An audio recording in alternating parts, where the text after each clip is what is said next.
تو یہ بھی ایک طریقہ ہے، جب پروپیگنڈا کیا جائے کسی موضوع پر تو اس میں منسلک ہونے اور ملوث ہونے کے بجائے حق بات کو بتکرار بیان کیا جائے. یہ ایک دعوت کی حکمت ہے جو قرآن حکیم سکھا رہا ہے یہاں پر، کہ جب باطل پرست اپنی غلط باتیں اور اعتراضات اسلام پر بار بار کریں تو تم ان کے جواب دینے میں منسلک نہ ہو، بلکہ اپنی حق بات کو بتکرار دہراؤ. اس سے خود بخود یہ دلوں میں گھر کر جائے گی اور باطل کا پروپیگنڈا وہ جھوٹا ثابت ہو جائے گا. اپنے مقام سے ہلنے کی اور اپنے موقف کو چھوڑنے کی ضرورت نہیں ہے.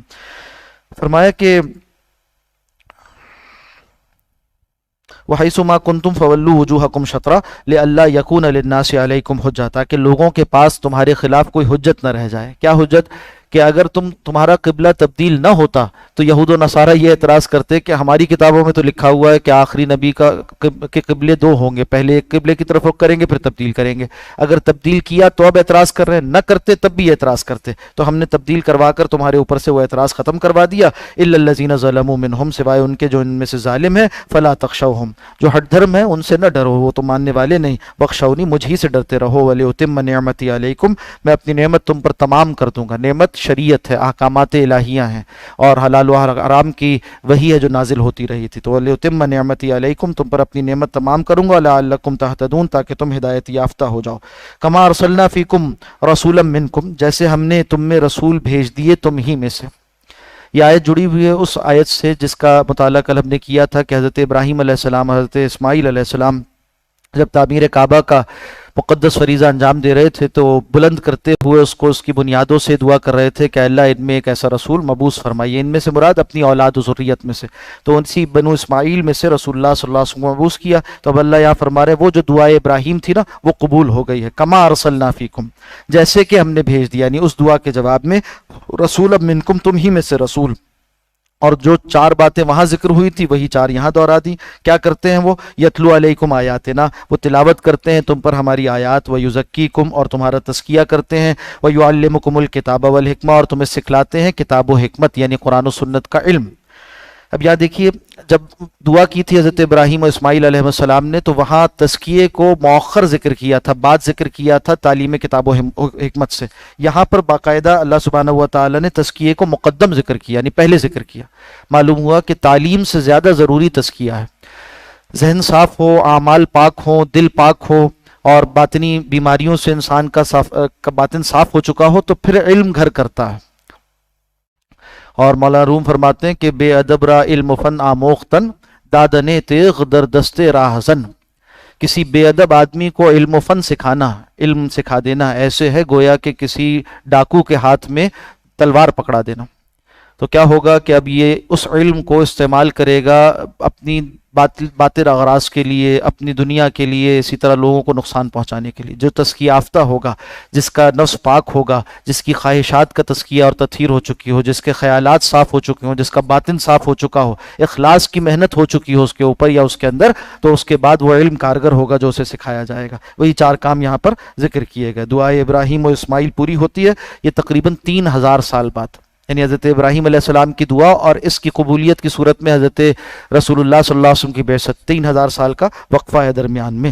ہوئی پہلو آمنہ سے ہویدا دعائے خلیل اور نوید مسیحا. حضرت رسول اللہ صلی اللہ علیہ وسلم کی صورت میں حضرت ابراہیم کی دعا پوری ہوئی اور حضرت مسیحا، حضرت عیسیٰ علیہ السلام کی جو نوید تھی، آپ کی دی ہوئی خوشخبری اور آپ کی طرف سے پیشگوئی جو تھی، جو اورات میں موجود تھی، انجیل میں موجود تھی، وہ پوری ہو رہی ہے.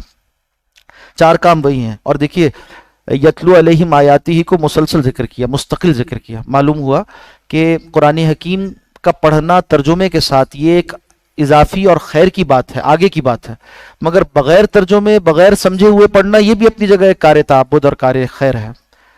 تلاوت آیات کو الگ سے ذکر کیا، تعلیم کتاب و حکمت کو الگ سے ذکر کیا. ورنہ تو ہونا یہ چاہیے تھا نا کہ جب تلاوت کہہ دیا اور ترجمہ اس کا لازمی حصہ ہو، تفسیر اس کا لازمی حصہ ہو، تو پھر تو تعلیم کتاب و حکمت کی الگ سے ضرورت نہیں تھی. نہیں، معلوم ہوا تلاوت اپنی جگہ ایک مستقل کام ہے. تو جو لوگ یہ کہتے ہیں نا کہ بغیر سمجھے پڑھنے کا کیا فائدہ، بہت غلط فہمی میں مبتلا ہے. قرآن حکیم کو بغیر سمجھے پڑھنا، بلکہ اس کو بغیر پڑھے رکھنا، یہ بھی برکت سے خالی نہیں. لکھا ہوا موجود ہے تب بھی برکت ہے، اور دیکھنا بھی برکت ہے، پڑھنا بھی برکت ہے، اور اجر ہے، کار خیر ہے. یہ ایک ایسی کتاب ہے جس کو بغیر سمجھے ہوئے پڑھنا بھی انشاءاللہ بہت سے اجر کا باعث ہے اور ذریعہ ہے، اور حکم کی تعمیل ہے، اللہ کے حکم کی تعمیل ہے. حتیٰ کہ دیکھیے رسول اللہ صلی اللہ علیہ وسلم نے بھی جو فضیلت بیان فرمائی قرآن حکیم کی، تو فرمایا کہ اس کا ایک ایک حرف پر 10 نیکیاں ہیں، اور فرمایا میں یہ نہیں کہتا کہ الف لام میم ایک حرف ہے، بلکہ فرمایا الف ایک حرف ہے، لام ایک ہے اور میم ایک ہے۔ مثال کس آیت سے دی؟ جس کے معنی کوئی سمجھ ہی نہیں سکتا، الف لام میم کے معنی تو معلوم نہیں، اس کی مثال دے رہے ہیں، تو معلوم ہوا بغیر سمجھے پڑھنے پر بھی 10 نیکیاں ہر حرف پہ ملتی ہیں، لفظ پر نہیں، حرف پر ملتی ہیں۔ اور مسلمانوں کے معاشرے میں قرآن حکیم کی تلاوت کو حقیر دکھانا یہ بڑے جرم کی بات ہے۔ آج ہونے لگا ایسا، بھئی آپ ترجمہ پڑھائیں اور تفسیر سکھائیں اور علم بڑھائیں، بہت اچھی بات ہے، مگر بے سمجھے پڑھنے کی مذمت نہ کریں۔ قرآن حکیم کو بغیر سمجھے پڑھنا بھی خیر سے خالی نہیں ہے، اس سے توفیقات ملتی ہیں، اس سے برکات آتی ہیں، جس کے نتیجے میں انسان کے لیے وہ جو سیکھنے والا علم ہے اس پر عمل کرنا ممکن ہو جاتا ہے۔ تو یہ خیر موجود ہے الحمدللہ، اس کی تائید ہونی چاہیے۔ الحمدللہ مسلمان جس قدر شغف اپنی کتاب سے رکھتے ہیں، کوئی قوم اپنی کتاب سے نہیں رکھتے، اور یہ اس کی حفاظت کا بھی ذریعہ ہے، اور ان کے اندر خیر کے غالب رہنے کا ذریعہ ہے۔ اس سے آگے کی باتیں بھی کریں، سکھانے کی تعلیم بھی ہو، جیسے یہاں فرمایا گیا کہ یتلو علیہم آیاتہ، آیات تلاوت کرتے ہیں ان پر، وَيُزَكِّيهِمْ، ان کا تزکیہ کرتے ہیں، وَيُعَلِّمُهُمُ الْكِتَابَ وَالْحِکْمَةَ، اور تعلیم دیتے ہیں انہیں کتاب و حکمت کی۔ تلاوت آیات مسجد میں، اور اس کا آپ دیکھ سکتے ہیں ان تینوں اداروں کا آغاز نبی اکرم صلی اللہ علیہ وسلم نے کیسے کیا، کہ مسجد نبوی جو ہے یہ مسجد ہے جہاں سے تلاوت آیات کا کام ہو رہا ہے۔ اسی طرح یزکیہم، تو آپ صلی اللہ علیہ وسلم نے پہلے مکہ مکرمہ میں بھی بہت سا قرآن نازل نہیں ہوا تھا، مگر تزکیے کا عمل چونکہ مقدم ہے تو آپ نے وہ دار ارقم قائم فرمایا جہاں تربیت کا اہتمام صحبت کے ذریعے سے تربیت۔ نبی اکرم صلی اللہ علیہ وسلم کی صحبت ہی مطلق کفایت کر جاتی تھی کسی کی تربیت کے لیے، اس کے دل کے حال بدل جایا کرتے تھے۔ صحابہ اکرام فرماتے ہیں، حضرت انس رضی اللہ تعالیٰ عنہ راوی ہیں کہ جب نبی اکرم صلی اللہ علیہ وسلم ہجرت فرما کر مدینہ منورہ تشریف لائے تو ہر شے منور ہو گئی، ہر شے منور ہو گئی، مدینہ بدل گیا۔ اب یہ یثرب سے مدینۃ المنورہ ہو گیا، المدینۃ المنورہ۔ اور پھر صحابہ فرماتے ہیں کہ ابھی نبی اکرم صلی اللہ علیہ وسلم کی تدفین ہی ہوئی تھی، اور ہم تدفین سے فارغ نہیں ہوئے تھے کہ ہم نے ایک تغیر محسوس کیا، یعنی ہمارے دلوں میں جو ایمان کی کیفیت تھی اس میں ایک تغیر محسوس کیا۔ تو صحبت نبوی ایسی واضح، اتنی واضح نمایاں چیز تھی، تو جن کو وہ حاصل ہوئی ان کا مقابلہ کوئی نہیں کر سکتا۔ ان پر حرف گیر ہونے والا، ان پر اعتراض کرنے والا، اسے اپنے آخرت کی خیر بنانی چاہیے۔ تو صحابہ اکرام ایسے نفوس مزکہ تھے، اور ان کو آپ صلی اللہ علیہ وسلم کی صحبت حاصل تھی، تزکیہ نفس۔ پھر اس کے بعد فرمایا یعلمہم الکتاب والحکمہ، اس کا آغاز صفا سے ہوتا ہے۔ صفا چبوترا، وہ چبوترا جس پر کے لوگ تیار ہو رہے تھے، جن کو تعلیم دی جا رہی تھی، اور انہوں نے اپنے آپ کو خالص کر دیا تھا اسی کام کے لیے، صبح و شام علم دین سیکھتے تھے، اور پھر وہ سکھاتے تھے لوگوں کو۔ کہیں سے مطالبہ آتا تھا کہ ہمیں قرآن حکیم سیکھنا ہے، تو وہاں سے صفا سے، اسی چبوترے سے، اصحاب صفا میں سے کسی کو بھیج دیا جاتا تھا، اور جا کر وہ اس قبیلے میں تعلیم کا اہتمام کرتے تھے۔ یہ لوگ رسول اللہ صلی اللہ علیہ وسلم کے بڑے محبوب تھے۔ صحابہ اکرام میں ان کو ایک خاص مقام حاصل تھا، جنہوں نے اپنے آپ کو فارغ کیا تھا علم کے سیکھنے کے لیے۔ تینوں روایات ہیں، علم کے سیکھنے کی روایت مدرسے کی صورت میں، اور تزکیے کی روایت خانقاہ اور تصوف کی صورت میں، اور قرآن حکیم کی تلاوت کی صورت قاریوں کی صورت میں، اور اسی طرح مساجد کی صورت میں۔ یتلو علیکم آیاتنا ویزکیکم ویعلمکم الکتاب والحکمہ ویعلمکم ما لم تکونوا تعلمون۔ ایک اور اضافی بات فرمائے کہ وہ تمہیں سکھاتے ہیں وہ باتیں جو تم نہیں جانتے تھے۔ تو جو کچھ اللہ نے سکھایا ہے اور جو کچھ وحی میں نازل کیا گیا ہے، اس کو سیکھنے کے نتیجے میں اور بہت سے علوم بھی عطا ہوتے ہیں۔ اس مقام پر تفسیر مظہری میں اور بیان القرآن حضرت تھانوی رحمۃ اللہ نے لکھا کہ ایک شے ہے جس کو علم لدنی کہتے ہیں، تو علم شرعی ہے نا، جو قرآن و سنت کا ہے۔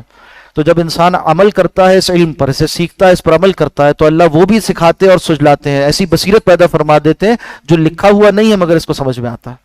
ایک روایت اگرچہ سندن ضعیف ہے، اس میں بھی یہ مفہوم واقع ہوا کہ من عمل لما علم ورثہ اللہ علم ما لم یعلم، جو شخص جانتے ہوئے پر علم پر عمل کرے گا، اللہ اس کو وہ علم بھی عطا فرمائیں گے جو اس کے پاس نہیں ہے، یعنی اس کو ایک علم لدنی اپنی طرف سے، اپنی جناب سے خاص علم عطا فرماتے ہیں۔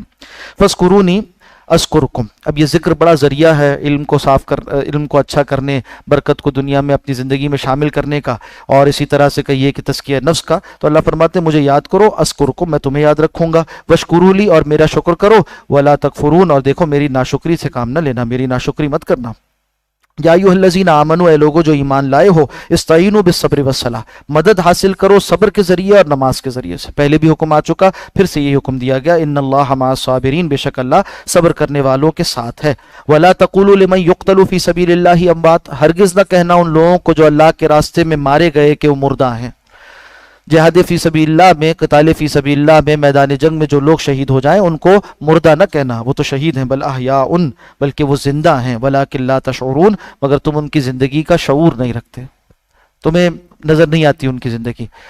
ویسے تو ایک برزخی حیات ہے، ہر مردہ کو حاصل ہوتی ہے، مگر ان کی یعنی جو شہداء کی برزخی حیات ہے وہ کئی گنا بڑھ کر ہوتی ہے۔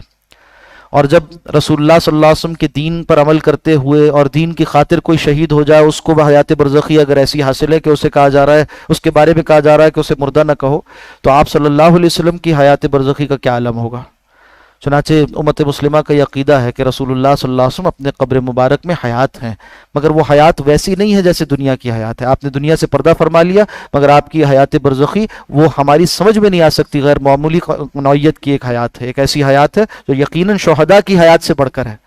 آپ صلی اللہ علیہ وسلم کی حیات شہداء کی حیات سے بڑھ کر ہے۔ فرمایا گیا بل احیاء، وہ شہید بھی قبروں میں زندہ ہیں، تو ولکن لا تشعرون، مگر تم شعور نہیں رکھتے اس کا۔ وَلَنَبْلُوَنَّكُمْ بِشَيْءٍ مِّنَ الْخَوْفِ وَالْجُوعِ، اب چونکہ قتال کا حکم آگے آیا چاہتا ہے اس لیے اس کے لیے تیار کیا جا رہا ہے، کہا صبر سے کام لو، پھر شہیدوں کا بڑا درجہ اور مرتبہ بیان کیا، پھر فرمایا ہم تمہیں ضرور آزمائیں گے، وَلَنَبْلُوَنَّكُمْ، ہم تمہیں ضرور آزمائیں گے، بِشَيْءٍ مِّنَ الْخَوْفِ وَالْجُوعِ، کچھ خوف سے اور کچھ بھوک سے۔ خوف کا عالم بھی ہوگا اللہ کے راستے میں، اور بھوک کا عالم بھی ہوگا، اسے جھیلنا ہوگا، اس لیے کہ ہر کام کے لیے قربانی درکار ہوتی ہے، اور اللہ کے دین کی سرفرازی کے لیے بھی قربانیاں تمہیں ہی دینی ہوں گی، فرشتے آسمان سے نہیں آئیں گے، ہاں تمہاری تائید کے لیے آئیں گے، آگے آگے قربانی تمہیں دینی ہوگی۔ وَنَقْصٍ مِّنَ الْأَمْوَالِ وَالْأَنفُسِ، اور اسی طرح سے کچھ جانوں کے نقصان سے اور کچھ مالوں کے نقصان سے، کچھ مال کے نقصان اور کچھ جان کے نقصان سے ہم تمہیں آزمائیں گے، وَالثَّمَرَاتِ، اسی طرح پھلوں کے نقصان سے، فصلیں ضائع ہو جاتی ہیں، یا یہ کہ کاروبار ماند پڑ جاتا ہے جب اللہ کے راستے میں انسان لگ جائے۔ وبشر الصابرین، اور خوشخبری سنا دیجیے صبر کرنے والوں کو، الذین اذا اصابتهم مصیبہ، یہ وہ لوگ ہیں، وہ خوش قسمت لوگ وہ ہیں کہ جب ان پر کوئی مصیبت آتی ہے، قالو، تو کہتے ہیں انا للہ و انا الیہ راجعون، کہ بے شک ہم اللہ ہی کے ہیں اور اللہ ہی کی طرف ہمیں لوٹ جانا ہے۔ اسے کلمہ ترجیہ کہا جاتا ہے۔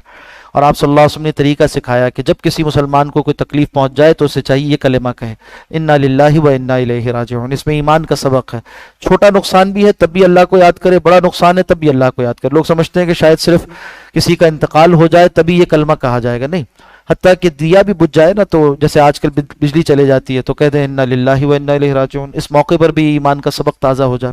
حضرت ام سلمہ رضی اللہ تعالی عنہا کا واقعہ مسند احمد میں ذکر ہوا ہے اس لفظ ترجیہ اور اس کلمہ ترجیہ سے متعلق۔ وہ فرماتی ہیں کہ جب ان کے شوہر سابقہ جو تھے ابو سلمہ، ان کا انتقال ہوا تو وہ بہت پریشان تھی، تو کسی نے ان کو تلقین کی کہ یہ کلمہ پڑھو، یعنی انا للہ و انا الیہ راجعون، اور اس کے ساتھ اللہ کے حمد کے الفاظ ادا کرو، تو ہوگا یہ کہ فضیلت یہ ہے اس کی کہ تمہیں پچھلی نعمت سے اچھی نعمت مل جائے گی۔ وہ کہتی ہے میں نے پڑھنا تو شروع کر دیا، مگر مجھے خیال تھا کہ ابو سلمہ اتنے اچھے شوہر تھے، ان سے اچھا شوہر کون ہو سکتا ہے، مگر پھر مجھے اس کلمے کی افادیت معلوم ہوئی جب رسول اللہ صلی اللہ علیہ وسلم کی زوجیت میں اور عقد میں آ گئی میں، یعنی آپ صلی اللہ علیہ وسلم سے ان کا نکاح ثانی ہوا، تو اس موقع پر وہ کہتی ہیں کہ پھر مجھے معلوم ہوا کہ اس کلمے کی کیا فضیلت ہے۔ ایک فضیلت ہے جی اس میں یہ بھی ذکر ہوئی کہ جو نقصان پر یہ کلمہ پڑتا اللہ سبحانہ و تعالی جنت میں اس کے لیے گھر بنا دیتے ہیں جس کو بیت الحمد کہتے ہیں، اور ساتھ ساتھ یہ الفاظ بھی ادا کرے اللہم اجرنی فی مصیبتی واخلف لی خیرا منہا، اے اللہ مجھے میری مصیبت پر اجر عطا فرما اور اس سے بہتر مجھے عطا فرما دیجئے، اس کا بدل مجھے عطا فرما دیجئے۔ اولئک علیہم صلوات من ربہم، یہی وہ لوگ ہیں جن پر بخشش ہے ان کے رب کی طرف سے، یعنی رحمت ہے اللہ کی طرف سے۔ صلات کے کئی معنی ہیں، ان میں سے یہ بھی، یعنی دعاؤں کی قبولیت اور رحمت کا نزول، ورحمت، اللہ کی خاص رحمت ان کے شامل حال ہے، واولئک هم المہتدون، اور یہی ہدایت یافتہ ہیں۔ ان الصفا والمروہ من شعائر اللہ، بے شک صفا اور مروہ اللہ کی نشانیوں میں سے ہیں، اللہ کی عظمت کی نشانیوں میں سے۔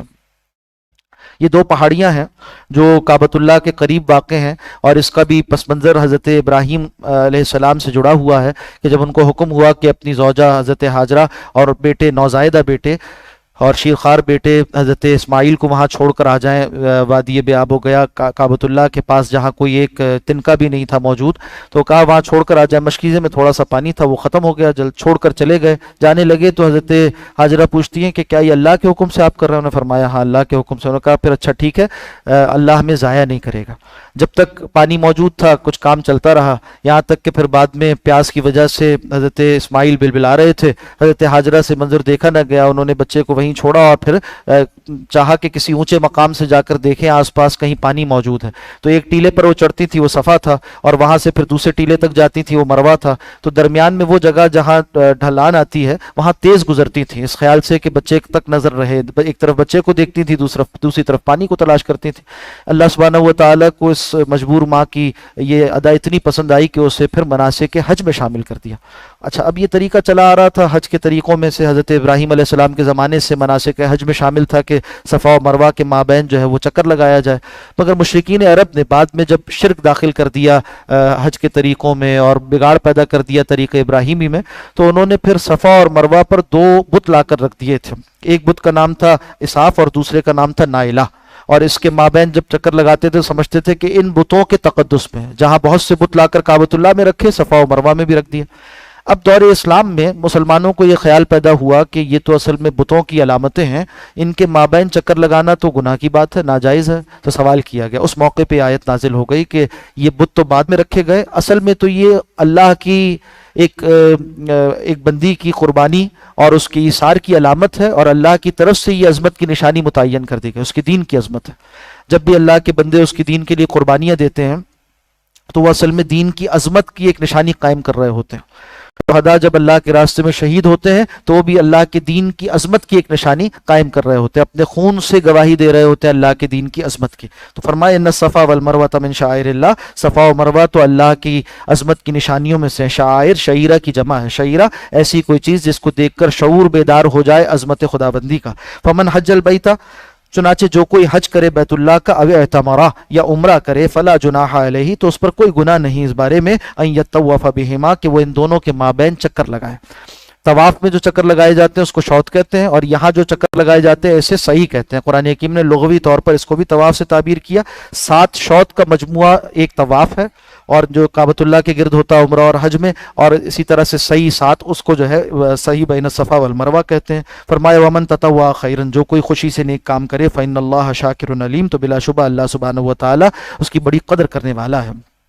اور آپ کے نزدیک یہ جو ہے واجب ہے صحیح بین الصفا والمروہ، اور جو ائمہ ثلاثہ ان کے نزدیک رکن کی حیثیت سے حاصل ہے۔ ان الذین یکتمون ما انزلنا من البینات والہدی، وہ لوگ جو چھپاتے ہیں اس کو جو نازل کیا اللہ سبحانہ و تعالی نے واضح دلائل میں سے اور ہدایت میں سے، من بعد ما بیناہ للناس فی الکتاب، بعد اس کے کہ اس کو ہم نے کتاب میں بالکل واضح کر دیا، اولئک یلعنہم اللہ، یہ وہ بد نصیب لوگ ہیں جن پر اللہ لعنت کرتا ہے، ویلعنہم اللاعنون، اور تمام لعنت کرنے والے ان پر لعنت کرتے ہیں۔ یہاں یہ ہدایت دی جا رہی ہے کہ جس کے پاس علم صحیح ہو اسے چاہیے کہ اسے چھپائے نہیں۔ ابتدائی اطلاق اس کا یہود و نصارہ کے علماء پر ہوتا ہے کہ ان کے پاس گواہی موجود ہے، خدا واسطے کی گواہی موجود ہے دین برحق اسلام کے بارے میں، تو اس کو نہ چھپائیں، اور اگر وہ چھپائیں گے تو اتنے بڑے مجرم ہیں کہ ان پر اللہ کی بھی لعنت ہے اور تمام لعنت کرنے والوں کی لعنت ہے۔ لعنت کا مطلب ہے رحمت سے دوری، لعنت کا مطلب ہے رحمت سے دوری۔ اور اسی طرح سے بعد میں امت محمدیہ کے بھی وہ افراد جو علم والے ہیں، علماء ہیں، ان کا مرتبہ مقام بہت بڑا ہے، یہاں تک کہ ان کے لیے فرشتے پر بچھاتے ہیں، طلبۃ العلم کے لیے فرشتے پر بچھاتے ہیں، ان کو ورثۃ الانبیاء قرار دیا گیا۔ اسی طرح سے مچھلیاں پانیوں میں وہ بھی ان کے لیے دعائے مغفرت اور رحمت کرتی ہیں، مگر اگر وہ اپنے فرض منصبی کو ادا نہ کریں اور حق بات کو چھپائیں اور حق جاننے کے باوجود اس کی گواہی نہ دیں علی الاعلان، تو پھر ان کا مرتبہ گر جاتا ہے اور ان کی مشکل بڑی سخت بن جاتی ہے۔ اور اسی لیے رسول اللہ صلی اللہ علیہ وسلم نے فرمایا کہ جس کسی سے علم کا سوال ہو اور وہ جانتا ہو، یعنی صحیح علم اس کے پاس ہو، اہل ہو اس کے جواب دینے کا، اور پھر وہ چھپائے، تو الجما یوم القیامت لجام من نار، اسے روز قیامت آگ کی لگام پہنائی جائے گی۔ لعنت کے بارے میں علماء نے لکھا کہ کسی شخص کو لعنت کرنا جائز نہیں جب تک کہ اس کا خاتمہ کفر پر ہو یہ معلوم نہ ہو، تو معلوم ہوا کسی مسلمان کو لعنت کرنا جائز نہیں، حتیٰ کہ علماء نے لکھا کافروں کو بھی لعنت کرنا درست ہے، کیا معلوم کہ وہ ایمان لے آئیں۔ تو لعنت کے بارے میں سخت احکامات ہیں، اگر لعنت جس کو کی گئی وہ اس کا مستحق نہ ہو تو لوٹ کر لعنت آ جاتی ہے، یعنی رحمت سے محرومی کی دعا لوٹ کر بد دعا لوٹ کر اس کے اوپر آ جاتی ہے، اس لیے اس سے اجتناب کرنا چاہیے۔ ہاں مطلق لعنت جائز ہے، جیسے قرآن حکیم میں فرمایا گیا لعنت اللہ علی الکاذبین، جھوٹوں پر اللہ کی لعنت ہے، ظالموں پر اللہ کی لعنت ہے۔ مطلق لعنت کسی فرد کو متعین کیے بغیر جائز ہے، مگر اس سے بھی بچنا اچھا ہے۔ الا الذین تابوا، فرمایا وہ لوگ جنہوں نے توبہ کی واصلحوا اور انہوں نے اصلاح کر لی یعنی اپنے رویہ درست کر لیا، وبینوا اور کھول کر بیان کر دیا۔ علم والوں کے لیے توبہ کا طریقہ یہ ہے کہ جس مسئلہ علمی کو چھپایا تھا، یعنی علماء یہود سے کہا جا رہا ہے جو نشانیاں تم چھپا رہے ہو اس کو کھول کر بیان کر دو، ایمان لے آؤ، توبہ کر لو تو تمہاری توبہ قبول ہو جائے گی، اب بھی موقع ہے تمہارے پاس۔ فاولئک اتوب علیہم، یہی وہ لوگ ہیں جن کی جانب اللہ سبحانہ و تعالیٰ فرما رہے ہیں کہ میں نظر کرم کرتا ہوں، متوجہ ہوتا ہوں، یعنی توبہ قبول کرتا ہوں۔ وانا التواب الرحیم، اور میں بہت زیادہ توبہ کا قبول کرنے والا، نہایت رحم کرنے والا ہوں۔ ان الذین کفروا وماتوا، بے شک وہ لوگ جنہوں نے کفر کیا اور مر گئے اسی حال میں کہ وہ کافر تھے، وہم کفار، اس حال میں کہ وہ کافر تھے، اولئک علیہم لعنت اللہ، تو یہ وہ لوگ ہیں جن پر اللہ کی لعنت ہے، والملائکۃ اور فرشتوں کی لعنت ہے، والناس اجمعین اور تمام لوگوں کی ان پر لعنت ہے، خالدین فیہا۔ اب دیکھیں یہاں لعنت کے ساتھ اس بات کو بھی ذکر کیا گیا کہ حالت کفر میں مر گئے ہو، تو احکامات شرع قرآن حکیم سے ماخوذ ہوتے ہیں، اور فقہا نے جو احکامات ہمارے لیے بیان کیے ہیں وہ اتنی باریکیوں سے ان آیات و روایات سے اخذ کرتے ہیں کہ سرسری نظر سے پڑھنے والے آدمی کے سمجھ میں نہیں آتے، تو ہمیں احسان مند رہنا چاہیے، اعتراض نہیں کرنا چاہیے۔ بعض لوگوں کا مسئلہ یہ بن گیا کہ ہر مسئلے پر کہتے ہیں اس کی دلیل کیا ہے، اس کی دلیل کیا ہے، تو کسی نے اچھا جواب دیا، حضرت تھانوی رحمۃ اللہ علیہ نے لکھا اپنے ملفوظات میں کہ ایک صاحب سے، اس زمانے کے بڑے عالم تھے، ان سے سوال ہوا، کانپور کے عالم تھے، ان سے سوال کیا، کسی نے کہا کہ یہ جو آپ نے مسئلہ بتلایا ہے اس کی دلیل کیا ہے؟ تو انہوں نے کہا کہ بھائی دیکھو میرے تو اب باپ دادا مسلمان چلے آ رہے ہیں اور میں نے تو ایسے ہی اپنے باپ دادا کو کرتے دیکھا ہے، اس کی دلیل تو اس کو چاہیے جو کافروں کا پیدا ہوا ہو اور اب پوچھ پوچھ کر عمل کر رہا ہو۔ مطلب کیا ہے اس کا؟ مطلب یہ ہے کہ مسلمانوں میں اس طرح سے اپنے اہل علم پر عدم اعتماد پیدا کر دیا جائے کہ وہ ہر مسئلے پر ٹھٹک کر کھڑے ہو جائیں، یہ اغیار کی سازش ہو سکتی ہے، مسلمانوں کی تربیت نہیں ہے، اور نہ ہمارے اچھے زمانوں میں ایسا ہوتا تھا۔ علم تو اعتماد کے ساتھ لیا جاتا ہے، علم اس سے لیا جاتا ہے جس پر اعتبار ہو کہ ہاں یہ واقعتاً اللہ اور اس کے رسول کی بات بتلا رہا ہے، اور اگر اعتبار نہیں تو وہاں سے علم لینے کی ضرورت کیا ہے؟ اور دلائل تو اس کو دیے جاتے ہیں اور لیے جاتے ہیں جہاں کوئی مجادلہ ہو رہا ہو، مکالمہ ہو رہا ہو، مناظرہ ہو رہا ہو، اور یہ کافروں سے ہوتا ہے۔ قرآن حکیم یہ طرز سکھاتا ہے کافروں سے گفتگو کا، ہاتھو برہانکم ان کنتم صادقین، لاؤ دلیل اگر تم سچے ہو اپنے دعوے میں۔ اب آج کیا ہوا کہ مسلمانوں کو یہ طریقہ سکھا دیا گیا ہے، اور یہ اصلاً عیسائیت میں جو پروٹیسٹنٹ فرقہ پیدا ہوا جس نے کل عیسائیت کا بیڑا غرق کر دیا، جیسی کیسی تھی جیسی تیسی تھی اس کو بھی ختم کر دیا، تہس نہس کر دیا، اسی کے اثرات ہیں اس مغربی تہذیب کے اندر، اور اسی کے اثرات جو مغربی تہذیب سے تربیت یافتہ ہماری نئی نسلیں ان کے اندر آ گئے کہ ہر مسئلے پر سوال کیا جائے، ہر مسئلے کو شک کی نگاہ سے دیکھا جائے، اپنے بڑوں پر اعتماد ختم کر دیا جائے۔ اس طرح سے دین کی تربیت تعلیم نہیں ہوتی، ماحول سارا بگڑ جاتا ہے، نسلیں خراب ہو جاتی ہیں۔ اللہ ہم سب کو ہدایت عطا فرمائے اس بات کی کہ اعتماد کے ساتھ دین سیکھیں، اعتماد کے ساتھ اس پر عمل کریں۔ فرمایا کہ خالدین فیہا لا یخفف عنہم العذاب، وہ اس لعنت میں رہیں گے ہمیشہ، ان پر سے عذاب ہلکا نہ کیا جائے گا، ولا ہم ینظرون، اور نہ انہیں مہلت دی جائے گی۔ وَإِلَٰهُكُمْ إِلَٰهٌ وَاحِدٌ، اور تمہارا معبود تو ایک معبود ہے، لا الہ الا ہوا، کوئی معبود برحق نہیں اس کے علاوہ، الرحمن الرحیم، وہ رحمان بھی ہے رحیم بھی ہے، بہت مہربان بھی ہے اور مسلسل رحم کرنے والا بھی ہے۔ ان فی خلق السماوات والارض، اب اس میں آسمان و زمین کی نشانیوں کی طرف اشارہ کیا جا رہا ہے اور بتلایا جا رہا ہے کہ ان سب پر غور کرو اور ایمان لانے کا اسے ذریعہ بناؤ، اور جو مسلمان ہیں ان کے لیے ایمان میں اضافے کا ذریعہ ہے۔ یہ سب نشانیاں ہیں اللہ سبحانہ و تعالیٰ کی۔ تصویر اپنے مصور کی شان بیان کر رہی ہوتی ہے، تو چاہیے کہ تصویر کو دیکھ کر مصور تک انسان پہنچ جائے، مخلوق کو دیکھ کر خالق کی عظمت پر دلیل قائم کر لے۔ یہ ہے اعتبار، عبرت کی نگاہ سے دیکھنا، اور چاہیے کہ اس کائنات کو عبرت کی نگاہ سے انسان دیکھے کہ اس سے کچھ نہ کچھ نصیحت اخذ کرے۔ ان فی خلق السماوات والارض، بے شک آسمان و زمین کی تخلیق میں، واختلاف اللیل والنہار، اور دن اور رات کے عدل بدل میں، والفلک التی تجری فی البحر، اور کشتیوں کے چلنے میں جو سمندروں میں چلتی ہیں، بما ینفع الناس، ان چیزوں کو لے کر چلتی ہیں جو لوگوں کے لیے نفع کا باعث، تجارتی سامان بڑے پیمانے پر آج بھی وہ بحری راستوں سے جاتا آتا ہے۔ وما انزل اللہ من السماء من ماء، اور آسمان سے بارش کے برسنے میں، فاحیا بہ الارض بعد موتها، اور اس نے زندہ کیا اس پانی کے ذریعے سے زمین کو اس کے مردہ یعنی بنجر ہو جانے کے بعد، وبث فیہا من کل دابہ، اور پھیلا دیے زمین میں طرح طرح کے جانور، وتصریف الرياح، اور ہواؤں کے الٹ پھیر میں، والسحاب المسخر بین السماء والارض، اور ان بادلوں میں جو مسخر ہیں یعنی پابند ہیں، کام پر لگا دیے گئے ہیں آسمان و زمین کے مابین، لآیات لقوم یعقلون، اس میں نشانیاں ہیں ان لوگوں کے لیے جو عقل سے کام لیتے ہیں۔ کھولاک زمیں دیکھ، فلک دیکھ، فضا دیکھ، مشرق سے ابھرتے ہوئے سورج کو ذرا دیکھ، ان چیزوں پر غور کرو اور اس سے اپنے لیے ایمان کا سبق حاصل کرو۔ ایک ملحد قسم کا شاعر گزرا نا، جوش ملی آبادی، اس نے عجیب بات کی ہے، کہتا ہے کہ ہم ایسے اہل نظر کو ثبوت حق کے لیے اگر رسول نہ آتے تو صبح کافی تھی۔ یہ صبح کا منظر ہے نا کہ کس طرح سے رات علیحدہ ہوتی ہے اور روشنی آتی ہے، کس طرح سے جیسے ایسے معلوم ہوتا ہے، کہیں تشبیہ دی اس کی، جس طرح سے کسی جگہ پر تیل جو تلچھٹ ہوتی ہے اس کی وہ کیسی کیفیت کی ہوتی ہے، جس طرح سے کوئی کلی پھوٹتی ہے تو اس میں نیا نیا رنگ کیسے پیدا ہوتا ہے، اور جس طرح سے جانور پر سے کھال اتاری جائے تو اس میں سے گلابی رنگ کیسا نظر آ رہا ہو، ان تشبیہات سے تشبیہ دی گئی اس کائنات کے صبح کے منظر کو۔ عجیب تشبیہات ہیں، اور انسان غور کرے کہ وہ کیا دست قدرت ہے جس نے یہ آسمان پینٹ کیا، اور روز ایک خاص طریقے سے وہ طلوع ہوتا ہے سورج اور اس آسمان پر رنگ پھیل جاتا ہے۔ اس پر غور کرے تو یہ بڑی نشانیاں ہیں اللہ سبحانہ و تعالیٰ کو پہچاننے کے لیے۔ کوئی بھی ایسا منظم کام بغیر منتظم کے نہیں ہو سکتا، ایسی شاندار مخلوق کسی خالق کے بغیر نہیں ہو سکتی۔ اس کائنات پر غور کرے۔ فرمایا وَمِنَ النَّاسِ، اور لوگوں میں سے بعض ایسے ہیں، مَن يَتَّخِذُ مِن دُونِ اللَّهِ، جو اللہ کو چھوڑ کر دوسروں کو بنا لیتے ہیں اندادن، شریک اللہ کا، يُحِبُّونَهُمْ، اور پھر ان سے محبت کرتے ہیں، كَحُبِّ اللَّهِ، جیسی محبت اللہ سے کرنی چاہیے۔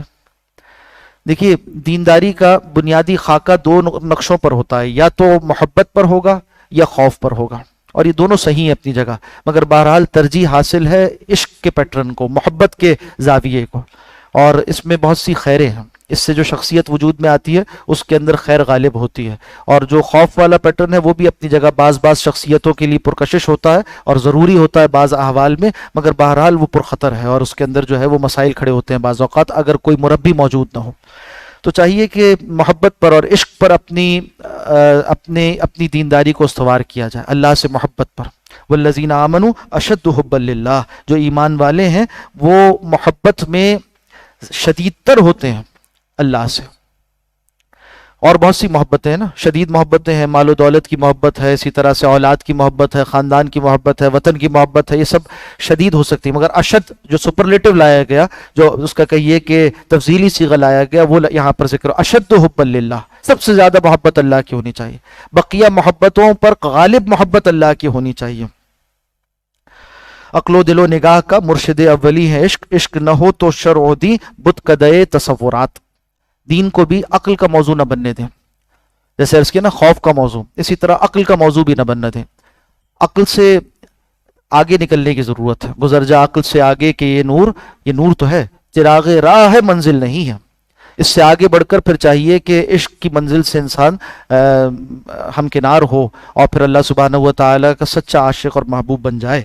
فرمایا وَلَوْ يَرَى الَّذِينَ ظَلَمُوا، اگر دیکھ لیں، اب یہاں یہ آیت ترجمے کے اعتبار سے ذرا مشکل ہے، تقدیم و تاخیر یہاں واقع ہوئی ہے، سمجھنے کی ضرورت ہے۔ فرمایا وَلَوْ يَرَى الَّذِينَ ظَلَمُوا، اگر دنیا ہی میں دیکھ لیں، یہ محذوف ہے دنیا میں، اگر دنیا ہی میں دیکھ لیں وہ لوگ جنہوں نے ظلم کیا، اِذْ يَرَوْنَ الْعَذَابَ، اپنے اس وقت کو جب وہ عذاب کو دیکھتے ہوں گے، یعنی دنیا میں کیا دیکھ لیں، اپنے عذاب میں مبتلا ہونے کے وقت کو جو آخرت میں ان کے سامنے آئے گا، کافروں کے سامنے آئے گا، تو وہ جان جائیں گے اس وقت، یہ جان جائیں، یہ بھی یہاں پر محذوف ہے کہ ان القوت للہ جمیعا، کہ کل کی کل قوت تو اللہ کے پاس ہے۔ دنیا میں جن سہاروں کو وہ سہارا اور آسرا سمجھتے تھے وہ سب چھوٹ گئے اور ٹوٹ گئے، اب اللہ کے علاوہ کسی کی قوت نہیں، اللہ کے بالمقابل کسی کی قوت نہیں۔ وَأَنَّ اللَّهَ شَدِيدُ الْعَذَابِ، اور بے شک اللہ سبحانہ و تعالیٰ بہت شدید ہے عذاب دینے میں۔ تو اب پھر محذوف ہے کہ بعض آ جائیں وہ دنیا میں اپنے کیے سے، اور جو کر رہے ہیں، جو زندگی گزارنے کا رخ بنایا ہوا اسے تبدیل کر لیں گے۔ اب یہ دیکھیے آیت اس بات کی علامت ہے کہ قرآن حکیم میں محذوفات ہوتے ہیں، ورنہ تو بامعنی نہ بنے عبارت۔ تو محذوفات کیا ہے، اس پر پوری زندگیاں صرف کیا علماء نے، بعض پوری تفاسیر اسی طرز پر لکھی گئیں کہ عربیت کا وہ کیا اسلوب ہے جو یہاں برتا گیا ہے، جس کی وجہ سے بعض الفاظ جو ذکر نہیں کیے گئے مگر اس کو مانے بغیر معنی پورے نہیں ہوتے۔ تو تفاسیر کا یہی خاصہ ہوتا ہے، اور مفسرین کی یہی وہ ضرورت ہوتی ہے جسے وہ پورا کرتے ہیں، اور ہم مسلمانوں کے لیے، ہم طلباء کے لیے، علم سیکھنے والوں کے لیے کام کو آسان کر دیتے ہیں۔ اور یہ تفسیر کا علم اس اعتبار سے مشکل بھی ہے، یعنی قرآن حکیم میں آپ کہیں کہ یہ بات یہاں، یہ ایک اومیشن ہے، یہ ایک یہاں پر ایڈیشن ہے، بہت بڑی بات ہے نا، بہت سنگین بات ہے۔ حدیث میں آیا، آپ صلی اللہ علیہ وسلم نے فرمایا کہ من قال فی القرآن برائیہ، جس نے قرآن میں اپنی رائے سے کچھ کہا، ان اصاب فقد اخطا، ترمذی کی روایت ہے، اگر اس نے صحیح کہا تب بھی غلط کیا۔ مطلب کیا ہے اس کا، یہ رائے یعنی جو اس کی ذاتی رائے ہو، شخصی رائے. ہاں علم کی بنیاد پر جو رائے ہے اور جس کو علماء نے عمومیت کے ساتھ قبول کیا، پھر شخصی رائے نہیں، یہ علمی رائے ہے، یہ درست ہوا کرتی ہے. تو اب علمی رائے اور شخصی رائے میں فرق کیسے ہوگا؟ باریک بات ہے نا، مشکل بات ہے، اس لیے احتیاط بہت زیادہ ضروری ہے. آج کل بعض لوگوں نے اس کام کو مشغلہ بنا لیا ہے کہ بس قرآن حکیم لے کر بیٹھ جائیں اور تھوڑی سی عربی پڑھ لی، اب سمجھتے ہیں کہ بس جو قرآن حکیم کا ترجمہ ہمیں سمجھ میں آ جائے، اور وہ جو عربی گرامر تھوڑی بہت پڑھی تھی اس کی مشق قرآن حکیم کی آیات پر کرتے ہیں، اسی کو تختہ مشق بنا لیتے ہیں، نعوذ باللہ. اور جو سمجھتے ہیں پھر گمراہ ہوتے ہیں، ذلوا فاضلوا، خود بھی گمراہ ہوتے ہیں، اوروں کو بھی گمراہ کرتے ہیں. بھئی آپ کا کام ہی نہیں ہے، اس کے لیے مہارتیں درکار ہیں، اس کے لیے کئی علوم درکار ہیں، زندگیاں صرف کرنا ضروری ہے. علماء کے آگے دانوِ تلمس طے کریں، طالب علم بن کر بیٹھیں، سیکھیں، درجہ بدرجہ علم درجہ بدرجہ آگے بڑھتا ہے. جب یہ تقاضے پورے ہوں گے تو پھر جا کے کچھ نہ کچھ قرآن حکیم کی عبارت کھلے گی. ورنہ آپ کے لیے یعنی یہ لازم تھوڑی کیا کہ ہر شخص امت مسلمہ کا عالم بن جائے. یہ لازم ضرور ہے کہ بقدر ضرورت علم سیکھے. فرض عین علم ہر کوئی سیکھے، اس کے لیے ترجمہ قرآن سیکھنا ضروری نہیں ہے، اس کے لیے احکامات شریعت سیکھنا ضروری ہے، علماء کی صحبت میں بیٹھ کر احکام سیکھنا ضروری ہے. قرآن حکیم سیکھتے چلے جائیں، جتنا اللہ توفیق عطا فرمائے آگے بڑھتے چلے جائیں، اور پھر جو علماء کی لکھی ہوئی تفاسیر ہے ان سے استفادہ کریں. اور جس کو زیادہ شوق ہو علم کا تو پھر علم سیکھنے کے لیے علم کے میدان میں آئے، اس طرح سے آئے جس طرح سے آیا جاتا ہے، یعنی باقاعدہ طالب علم بن جائے. اس سے قرآن حکیم کو تختہ مشق بنا کر اپنی آخرت برباد نہ کرے. سمجھتا ہے کہ میں کوئی خیر کا کام کر رہا ہوں، حالانکہ وہاں وہ نقصان اٹھا رہا ہوتا. قرآن حکیم اس لیے نہیں آیا کہ اسے تختہ مشق بنایا جائے اور اس میں رائے زنی کی جائے. حدیث کے بارے میں آیا نا، آپ صلی اللہ علیہ وسلم نے فرمایا کہ جس شخص نے میری جانب کوئی بات منسوب کی جانتے بوجھتے ہوئے، جبکہ وہ آپ صلی اللہ علیہ وسلم کا فرمان نہیں ہے، تو اپنا ٹھکانہ جہنم میں بنا لے. رسول اللہ صلی اللہ علیہ وسلم کی طرف ایک بات منسوب کرنا، ٹھکانہ جہنم. قرآن حکیم میں اپنی طرف سے کچھ کہہ دینا کیا ہے؟ اللہ کی طرف منسوب کرنا. اس کا نتیجہ کیا ہوگا؟ سوچنے کی بات ہے، غور کرنے کی بات ہے، سنگین بات ہے. تو قرآن حکیم کا علم تو ایسا ہے کہ جس کے لیے بہت احتیاط کے ساتھ، بہت ہی کہیے کہ اللہ کے حضور جواب دہی کے احساس کو سامنے رکھتے ہوئے آگے بڑھنا ضروری ہے. فرمایا استبرأ الذین اتبعوا. اب یہاں ایک اور مسئلہ بیان ہو رہا ہے کہ دنیا میں لوگ دو طرح کے ہوتے ہیں. بعض ہوتے ہیں جو فالوورز ہوتے ہیں، بعض ہوتے ہیں جو لیڈرز ہوتے ہیں. فالوورز کو جو ہے وہ متبع کہا جاتا ہے، اور جو تابع ہوتے ہیں ان کے، اور جو لیڈرز ہوتے ہیں ان کو متبوع کہتے ہیں، جن کی اتباع کی جا رہی ہوتی ہے، جن کو فالو کیا جا رہا ہوتا ہے. مقتدا کہا جاتا ہے ان کو کہ ان کی اقتداء کی جاتی ہے. تو اگر جن کی اقتداء کی جا رہی ہے وہ برے لوگ ہیں، وہ اللہ کے راستے کی طرف نہیں بلا رہے، اور وہ جو ہے نااہل لوگ ہیں، تو ان کی اقتداء کرنے کے نتیجے میں روز قیامت کیا دیکھنا ہوگا وہ یہاں بیان کیا جا رہا ہے. ان کی اقتداء کا کیا برا انجام نکلے گا یہ بیان کیا جا رہا ہے. استبرأ الذین اتبعوا، جب بیزاری کا اظہار کریں گے، بیزار ہو جائیں گے وہ لوگ جن کی پیروی کی گئی تھی، من الذین اتبعوا، ان سے بیزاری کا اظہار کریں گے جو پیروی کرتے تھے، ورأوا العذاب، اور وہ دیکھ لیں گے عذاب کو، جہنم سامنے ہے. وتقطعت بہم الاسباب، اور ان سے تمام رشتے ناطے تعلقات منقطع ہو جائیں گے. وقال الذین اتبعوا، تو اس موقع پر کہیں گے وہ تابع یعنی جو فالوورز تھے، وہ کہیں گے لو ان لنا کرۃ. یعنی کیا ہوا تھا؟ جو لیڈر تھا نا وہ کہہ رہا تھا میرا تم سے کوئی تعلق نہیں ہے، جاؤ. دنیا میں گمراہ کرتا تھا اور یہ اس کے نعرے لگاتا تھا، اس کے لیے فلاں جو ہے وہ جیوے جیوے نعرے لگا رہا تھا اس کے لیے، اور فلاں آوے آوے اس کے نعرے لگا رہا تھا. اب روز قیامت وہ لیڈر کہے گا میرا اس سے کوئی تعلق نہیں، میں تو اپنی بھگت رہا ہوں، تم اپنی بھگتو. اس موقع پر جو تابع تھے، جو فالوورز تھے اور جو ہے وہ پیچھے نعرے لگانے والے تھے، یہ کہیں گے وقال الذین اتبعوا لو ان لنا کرۃ، کاش کہ ہو ہمارے لیے ایک مرتبہ اور، یعنی واپس دنیا میں چلے جائیں، ایک باری اور مل جائے. فنتبرأ منہم، تو ہم بھی ان سے اعلان برات کریں، کما تبرؤوا منا، جیسے یہ آج ہم سے اعلان برات کر رہے ہیں. ان سے ہم دنیا میں برات کر کے آئیں، یعنی اپنا رویہ تبدیل کر لیں. تو آج یہ آیت ہمیں بتا رہی ہے کہ ایسے لوگوں کی اتباع کرنا اور ان کو اپنا رہنما ماننا کہ جو روز قیامت خراب انجام سے دوچار کرنے والے ہیں، کتنا سنگین اس کی کس صورت ہے. انسان کو چاہیے، سوچنا چاہیے کہ جس کو وہ سمجھتا ہے کہ وہ اس کا لیڈر ہے، تو سوچے کہ روز اس کے اعمال اس کے سامنے ہے نا، روز قیامت اس کا کیا انجام ہونے والا ہے. اگر آپ کو لگے کہ وہ جنت جا رہا ہے اور آپ کو بھی اس کے ساتھ جنت جانے کا موقع مل رہا ہے تو اچھی بات ہے، اس کی پیروی کرتے رہیے. اور خدا نہ خواستہ ایسا اگر نہیں ہے، جس کو آپ اپنا لیڈر بنائے ہوئے ہیں وہ جنت کا راستہ نہیں دکھا رہا، تو پھر آج ہی برات کر لیں، ورنہ قرآن حکیم منظر واضح کر رہا ہے کہ روز قیامت کیا ہوگا. کما تبرؤوا منا کذالک یریہم اللہ اعمالہم حسرات علیہم، اسی طرح اللہ سبحانہ و تعالیٰ ان کو دکھاتا ہے ان کے اعمال حسرت بنا کر. اس دن ہاتھ ملنے کے علاوہ کچھ اور نہیں ہوگا. وما هم بخارجین من النار، اور وہ آگ سے نکلنے والے نہ ہوں گے کبھی بھی۔ یا ایھا الناس کلوا مما فی الارض حلالا طیبا، اے لوگوں زمین میں جو چیزیں حلال اور پاکیزہ ہیں ان میں سے کھاؤ۔ حلال وصف شرعی ہے، طیب یہ وصف طبعی ہے، یعنی جو چیزیں گندگی ہیں اور جو چیزیں ناپاک ہیں ان کو انسان کی طبیعت تباہ کرتی ہے کھانے سے، تو وہ بھی شرعن ناجائز ہوتے ہیں۔ مگر بعض چیزیں ایسی ہیں کہ اس کو سمجھنا مشکل ہے کہ یہ پاک ہے یا نہیں ہے، اس کے لیے احکامات شریعت نازل کیے گئے۔ مثال کے طور پر ایک جانور ہے جس کو اللہ کے نام پر ذبح کیا، حلال، اور اگر وہ خود مر گیا، مردار ہو گیا، ناجائز ہو گیا، تو یہ حرام ہے۔ تو یہ وصف شرعی ہے، انسان خود سمجھ نہیں سکتا تھا عقل سے، اس لیے اللہ نے اس کے لیے حکم نازل کر دیا۔ تو حلال و طیب یہ دونوں اوصاف جمع ہو جائیں۔ اور دوسری تفسیر یہ کی گئی کہ حلال ہونا اس کا حکم شرع کے اعتبار سے، طیب ہونا اس کے ذرائع کے اعتبار سے ہے کہ گوشت تو حلال ہے، بکری کا گوشت بازار میں مل رہا ہے، مگر آپ جس پیسے سے خرید رہے ہیں کیا وہ حلال ہے؟ تو ذریعہ بھی حلال اختیار کیا جائے تو پھر یہ مال طیب ہو جائے گا۔ وَلَا تَتَّبِعُوا خُطُوَاتِ الشَّيْطَانِ، اور دیکھو شیطان کے نقش قدم کی پیروی نہ کرو، إِنَّهُ لَكُمْ عَدُوٌّ مُبِينٌ، بے شک وہ تمہارا کھلا دشمن ہے۔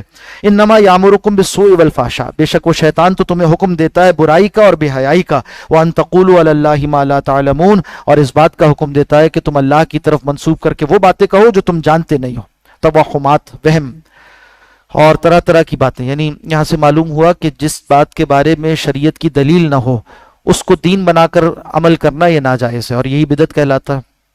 اور شیطان چاہتا ہے کہ لوگ بدعتوں میں پڑ جائیں، کیوں کہ بدعت ایسا گناہ ہے کہ جس سے توبہ کی توفیق نہیں ہوتی۔ انسان دین سمجھ کے کر رہا ہوتا ہے تو توبہ کیسے کرے؟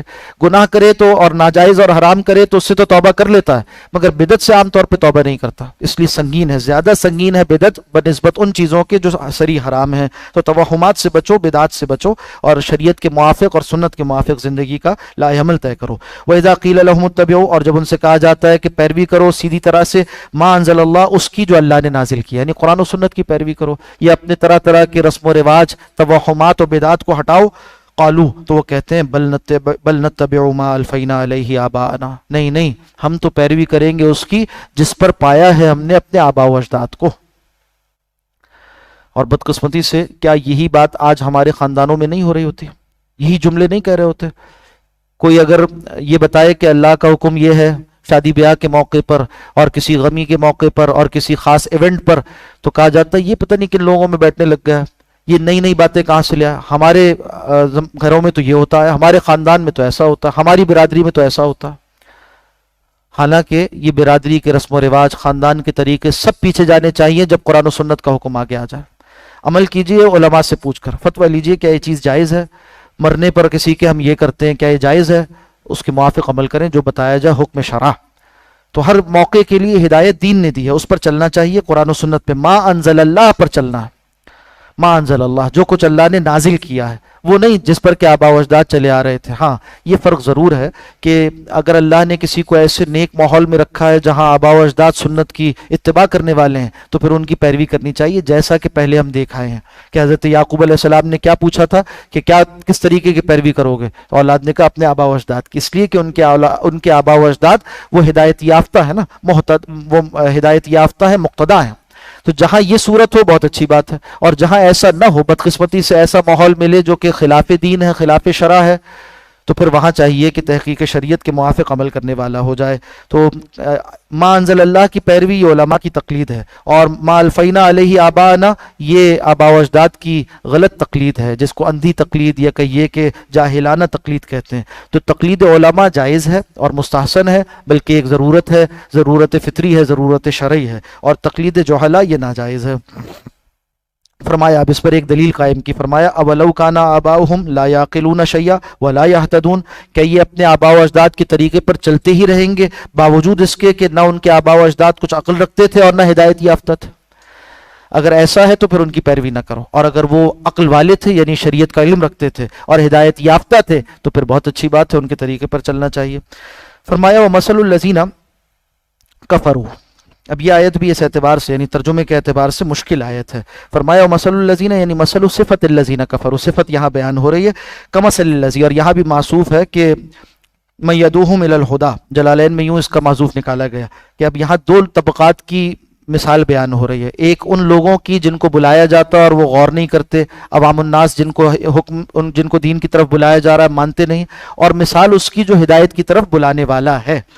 تو مثل صفت الذین کفروا کے معنی کیا ہوئے کہ مثال ان لوگوں کی، مثل الذین کفروا مثال ان لوگوں کی جنہوں نے کفر کیا، ان کے اندر ایسی صفات ہیں کمثل الذی ینیق بما لا یسمع الا دعاء و نداء، مثال ایسے کہ ایک شخص جو بلاتا ہے ہدایت کی طرف اور وہ چیختا ہے، بلاتا ہے یعنی پکارتا ہے زور سے، مگر یہ جو جن کو پکارا جا رہا ہے لا یسمع وہ نہیں سنتے، الا دعاء زور سے پکارنا، ونداء اور چیخ کر چلا کر بلانا، صم بکم عمی فہم لا یعقلون، یہ لوگ تو ایسے ہیں جو نہ سنتے ہیں اور نہ یہ گونگے ہیں، یہ اندھے ہیں اور اسی طرح سے عقل سے کام نہیں لیتے، بہرے ہیں، سمن بکمن گونگے ہیں، عمیون اندھے ہیں، فہم لا یعقلون عقل سے کام نہیں لیتے، یعنی نبی اکرم صلی اللہ علیہ وسلم آواز لگا رہے ہیں مگر ان کی حالت یہ ہے کہ یہ سننے کو تیار نہیں ہیں۔ جانوروں کو جیسے ہانکا جاتا ہے اس طرح سے ان کو ہانکا جائے تو کچھ بات ان کے پلے پڑتی ہے، انسان جو بات سنتے ہیں وہ تو غور کرتے ہیں، سمجھتے ہیں، آنکھوں کو، دل کو اور اسی طرح سے کانوں کو استعمال کرتے ہیں۔ فرمایا یا ایھا الذین آمنوا، اے لوگوں جو ایمان لائے ہو، کلوا من طیبات ما رزقناکم، کھاؤ ان پاکیزہ چیزوں میں سے جو ہم نے تمہیں دے رکھی ہیں، واشکروا للہ اور اللہ کے شکر گزار بن کر رہو، ان کنتم ایاہ تعبدون اگر تم اس کی بندگی کرتے ہو، واقعتاً اس کے عبادت گزار ہو۔ انما حرم علیکم المیتۃ، بے شک ہم نے تم پر حرام کیا ہے مردار کو۔ مردار کیا ہے؟ جو اپنی موت آپ مر جاتا ہے جانور۔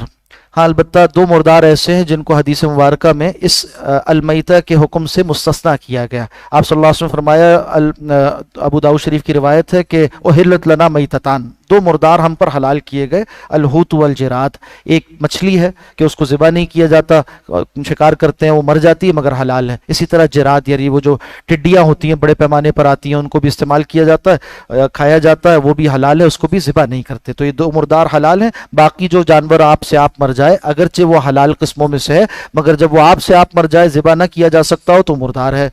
اسی طرح سے وہ دم، اور فرمایا کہ خون بھی تم پر حرام کیا گیا۔ دم کون سا ہے؟ سورہ مائدہ میں تفصیل آ گئی، دم مسفوح یعنی بہتا ہوا خون حرام کیا گیا ہے، جو لگا رہ جائے ہڈیوں کے ساتھ اور یعنی ذبح کرنے میں جو خون بہہ جاتا ہے وہ تو بہہ گیا اور وہ حرام ہے، استعمال نہیں کیا جا سکتا۔ اب جو رہ گیا اندر تھوڑا بہت یہ حلال ہے، اس کو منع نہیں کیا گیا۔ دم سے مراد دم مسفوح ہے۔ ولحم الخنزیر، اور خنزیر کے گوشت کو حرام کیا گیا۔ یہاں لحم کا ذکر آیا، حدیث میں خنزیر کو نجس العین قرار دیا گیا، اس کی ہڈی بھی ناجائز ہے، اس کا چمڑا بھی ناجائز ہے، اس کا بال بھی ناجائز ہے، اس پورا کا پورا اس کے تمام اجزاء خنزیر کے وہ ناجائز ہیں، حرام ہے، استعمال نہیں کیے جا سکتے۔ وما اہل بہ لغیر اللہ، اور ہر وہ جانور جو اللہ کے علاوہ کسی اور کے نام پر یعنی غیر اللہ کے نام پر ذبح کیا گیا ہو۔ اس کی دو صورتیں ہیں۔ مشرکین عرب کا طریقہ یہ تھا کہ لے جا کر چھوڑ دیتے تھے کہ یہ اللہ کے نام پر، یہ ہم نے بت کے نام پر چھوڑ دیا، اب چاہے اس کو ذبح کرتے ہوئے اللہ کا نام لے لیں تب بھی ناجائز، اور وہ کرتے تھے، بعض اوقات چھوڑتے بت کے نام پر تھے، ذبح اللہ کے نام پر کرتے تھے، وہ بھی ناجائز ہے۔ ہاں الا یہ کہ اس کا ذبح کرنے والا اس دوران مسلمان ہو گیا یا تائب ہو گیا اور اب ذبح کرے اللہ کے نام پر تو حلال ہے۔ اور دوسری صورت یہ ہے کہ جانور ذبح کرتے ہوئے عمدن قصدن اللہ سبحانہ و تعالیٰ کا نام نہ لیا گیا ہو تو ایسا جانور چاہے وہ حلال جانور ہی کیوں نہ ہو، بکری ہے، ہرن ہے، پھر بھی وہ حرام ہو جاتا ہے۔ فمن اضطر غیر باغ ولا عاد، ہاں یہ جو احکامات ہیں اس سے مستثنیٰ ہیں وہ لوگ جو ناچار کر دیے جائیں۔ فمن اضطر غیر باغ، اضطراری کیفیت میں ہوں، اضطرار کا مطلب یہ ہے کہ بھوک سے مرے جاتے ہوں، کھانے کو کوئی حلال چیز دستیاب نہ ہو، ان دو شرائط کے ساتھ، غیر باغن سرکش نہ ہوں یعنی احکامات شریعت کو توڑنا ان کے پیش نظر نہ ہو، مجبور کیے گئے ہیں، ولا عادن اور نہ حد سے آگے بڑھنے والے ہیں کہ اب اضطرار کی وجہ سے جو چیز حرام کھائی جا رہی ہے اس کو زیادہ کھا لیں، بس اتنا کھا لیں جتنا جان بچانے کے لیے درکار ہے، اس موقع پر جب مجبور ہوں، اور اتنا کہ جس سے جان بچ جائے، اس سے زیادہ استعمال کرنا جائز نہیں ہے۔ یا یہ کہ یہ حرام تو رہتا ہے اپنی ذات میں، اس کے اوپر گناہ نہیں ہوگا، فلا اسم علیہ، اس پر گناہ نہیں ہوگا۔ ان اللہ غفور الرحیم، اس لیے کہ مضطر تھا، مجبور تھا، فرمایا اس پر گناہ نہیں ہوگا۔ ان اللہ غفور الرحیم، بے شک اللہ بخشنے والے نہایت رحم کرنے والے ہیں۔ ان الذین یکتمون ما انزل اللہ من الکتاب، بے شک وہ لوگ جو چھپاتے ہیں جو کچھ اللہ نے نازل کیا کتاب میں، ویشترون بہ ثمنا قلیلا، اور خرید لیتے ہیں اس کے بدلے تھوڑا سا مول یعنی دنیا کا فائدہ، اولئک ما یاکلون فی بطونہم الا النار، وہ نہیں بھرتے اپنے پیٹ میں، نہیں کھاتے وہ پیٹ میں کھانا مگر یہ کہ آگ یعنی آگ کھا رہے ہیں، ان کو نظر نہیں آتا، معلوم نہیں ہے مگر اصل میں وہ آگ سے اپنے پیٹ کو بھر رہے ہیں۔ ولا یکلمہم اللہ یوم القیامہ، روز قیامت اللہ ان سے کلام نہیں کرے گا، شرف ہم کلامی نہیں دے گا، مطلب یہ ہے کہ ان پر نظر کرم نہیں فرمائے گا۔ ولا یزکیہم، اور ان کا تزکیہ نہیں فرمائے گا۔ دیکھیے جنت جو ہے نا وہ نفوس مزکہ کا مرکز ہے، تو تزکیہ جو ہے وہ مقدم ہے ساری چیزوں پر۔ نفوس مزکہ ہیں جن کو اللہ سبحانہ و تعالی روز قیامت تزکیہ عطا فرمائیں گے کہ ہاں یہ وہ پاکیزہ نفوس ہیں، ان کو جنت میں داخل کر دیا۔ آواز بھی یوں ہی لگائی جائے گی کہ یا ایتھا النفس المطمئنہ، اب یہ نفس مطمئنہ یہ نفوس مزکہ ہیں، ان کو کہا جائے گا کہ جنت میں داخل ہو جاؤ، رحمت میں داخل ہو جاؤ۔ وَلَهُمْ عَذَابٌ أَلِيمٌ، اور ایسے لوگوں کا جو اللہ کے دین کو چھپاتے ہوں اور ان سے نہ اللہ کلام کرے گا اور نہ ان کا تزکیہ فرمائے گا، اور ان کے لیے دردناک عذاب ہے۔ وَلَهُمْ عَذَابٌ أَلِيمٌ أُولَٰئِكَ الَّذِينَ اشْتَرَوُا الضَّلَالَةَ بِالْهُدىٰ، یہ وہ لوگ ہیں جنہوں نے خریدا گمراہی کو ہدایت کے بدلے، وَالْعَذَابَ بِالْمَغْفِرَةِ، اور عذاب کو خرید لیا مغفرت کے بدلے۔ فَمَا أَصْبَرَهُمْ عَلَى النَّارِ، کیسے لوگ ہیں آگ پر صبر کرتے ہیں۔ تعجب کا کلمہ ہے، فما اصبرہم علی النار، انہیں کیا ہو گیا، کس قدر صبر کرنے والے ہیں یہ آگ پر، یعنی ان کو پتہ ہے کہ یہ سارے اعمال جہنمی اعمال ہیں، پھر بھی یہ کیے جا رہے ہیں اور آگ پر صبر کرنے کو تیار ہیں۔ بعض لوگ تو اتنے جری ہو جاتے ہیں، کہتے ہیں کیا ہوا، کچھ دن بھگتیں گے آگ کو، پھر آخرکار تو جنت میں جائیں گے۔ یہ جس آگ پر صبر کرنے کی بات کر رہے ہیں اس آگ کا اندازہ ہے کیا چیز ہے؟ نار اللہ الموقدہ، وہ آگ کہ جس کو اللہ نے بھڑکایا ہے، وہ آگ جس کو اللہ نے بھڑکایا ہے۔ دنیا کی آگ ایک لمحے کو ہم برداشت نہیں کر سکتے، کبھی تجربہ کر کے انسان دیکھ لے کس قدر سخت چیز ہے، تو وہ جہنم کی آگ، اس پر صبر کیے بیٹھے۔ فما اصبرہم علی النار، کیا ہوا انہیں، کس قدر صبر کرنے والے ہیں جہنم کی آگ پر۔ ذالکا، یہ ان کے اندر جو بے حسی پیدا ہوئی ہے اور یہ جو عذاب پر جری ہوئے اس لیے ہے، ذالک بان اللہ نزل الکتاب بالحق، کہ اللہ نے تو کتاب کو نازل کیا تھا برحق، وان الذین اختلفوا فی الکتاب لفی شقاق بعید، مگر یہ لوگ جو انکار کرنے والے ہیں، انہوں نے اختلاف کیا کتاب میں، یہ دور کی گمراہی میں پڑے ہوئے ہیں، یعنی ایسی گمراہی جو حق سے بہت دور ہے۔ اللہ سبحانہ و تعالی ہم سب کو اصلاح احوال کی توفیق عطا فرمائے اور اپنے اپنے رویوں کو شریعت کے موافق کرنے کی توفیق عطا فرمائے۔ اقول قولی ھذا واستغفر اللہ لی ولکم ولسائر المسلمین